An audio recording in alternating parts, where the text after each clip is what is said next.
Hi, it's Cindy Curtis here from my front porch again. I decided I would turn a little differently so the sun is not right on my face. Hope you're having a great Wednesday. So far, it is beautiful here in Charleston, South Carolina. Well, I'm actually in Summerville. I wanted to talk to you today about what I've been up to because it's been a time of sharing with you last week how I was not going to beat myself up over what I had not accomplished of my goals. So I've got an online poetry course that's going to be starting up next Monday, and I have enough students right now to make the class. So there's still room for more if that's something that you would like to do. Excuse me, it's not online poetry. It is the arts and worship. I do have an online poetry class that I'm working on that I hope to put out, but I'm having to learn new tricks again, how to automate, how to do a landing page where people can sign up, how to have an email sequence that actually works. I am so close to having it figured out, but there's still a little glitches that I haven't worked through yet. That's been a little frustration and a little reward at the same time. So that'll be coming. I'm also looking at, I actually wrote this week, so it felt pretty good. And I did another chapter on my adventure with the capital A, which is really easy for me to write because I lived it. It's my adventure. I am embellishing a bit, and I am also changing a few things around to protect the innocent or guilty, however you want to look at it. But I'm having a lot of fun with that. Great memories of a time where I took an adventure and went to the Florida Keys for the first time ever, doing something like that as an adult, even as a child. It was way out of my comfort zone, and I had a fabulous adventure. So that story is coming along. And I also, yesterday, made myself, like with gritted teeth, go back to my science fiction fantasy because I'm really stuck on that one, and I avoid it. It's like, that ugly part of your house that you need to clean out, that closet or that drawer. You just walk by it, shut the door, close the drawer. Just don't. That's how I've treated this story. So I saw there I had written a note to myself, go back to look at what you wrote in February that you were going to do, really because I never got to it. And I had an idea that I thought I would shift the perspective or the point of view of not my protagonist, but one of the secondary characters, and write it from a third person point of view instead of a first person point of view. So when I first read that yesterday, I thought, this is not going to work. This is not going to work. And then I said, what have I got to lose? But 30 minutes of my time, and it'll be good for me to get the story refreshed in my mind, and let's just do this. So I picked one of the characters. I copied and pasted on a new document. I didn't want to break my draft, and I rewrote that whole character's chapter in third person point of view. And it was refreshing. It was exciting. The perspective really was better because I could put more things that, instead of us getting a glimpse into what she was thinking, it was more like from an outside perspective, looking at her and feeling empathy with her. I think it even made my character stronger, where she wasn't being so self-centered and it's all about me. She was just there, and there was someone else who was watching her and telling the story from that perspective.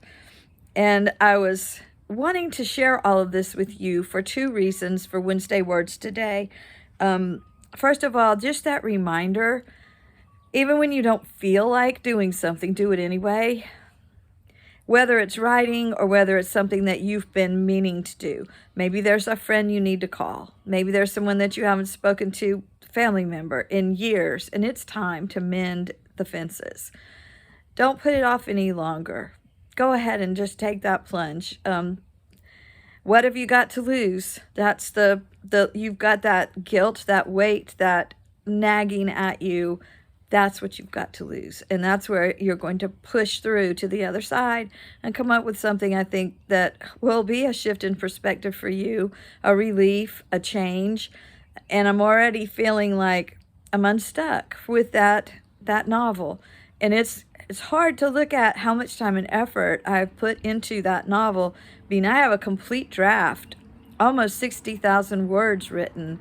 I don't want to lose it, but I also don't want to work on it. As crazy as that sounds, it's hard work. But I think if I did stick with this, go ahead and do the whole first chapter, changing that point of view, changing that perspective, it will make a difference. And I'm going to challenge you to do that too. If it's not a piece of writing, it could be something in your life that you need to change your perspective or change your point of view. Shift your mindset and get yourself into gear. Don't be stalled and stuck. Really,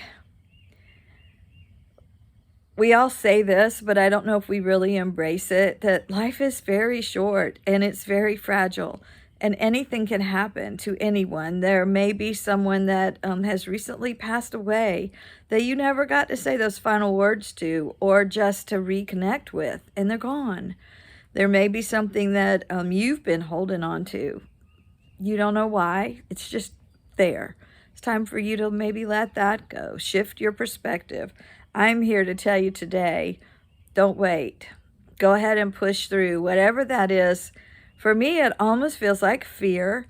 And then I think it comes in as a little bit of my stubbornness and my dad would have said, bullheadedness, where I don't want to do it. It's almost like I'm, a 5-year-old child. I don't want to do it. It's stomping my foot.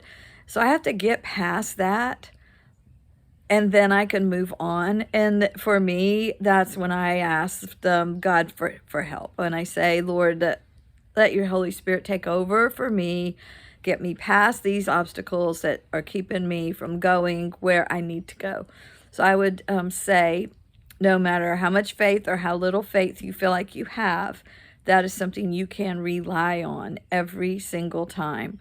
I don't know what's going to come up. I'm praying that I will get the automation and the email sequence and all that goes with that figured out. But I'm just taking it one little step at a time, because it can be overwhelming. I'm still that old dog trying to learn new tricks, and I think I'm going to even look into getting my YouTube channel up and going. That way, if I save these videos, I'm getting a lot of space taken up on my computer with the videos. And even though I have bought extra space, but I could have them on a YouTube channel. If you wanted to listen to one that you particularly liked, you could go back to it and listen to it again. That may be a good option for me. So I'm going to be looking at that later on this week and see if that's something that I can do. I hope that you get outside some today. If you are in this beautiful weather, it feels like summertime, really. I'm thinking of going and putting my flip-flops on and making it a true spring day. See you next week.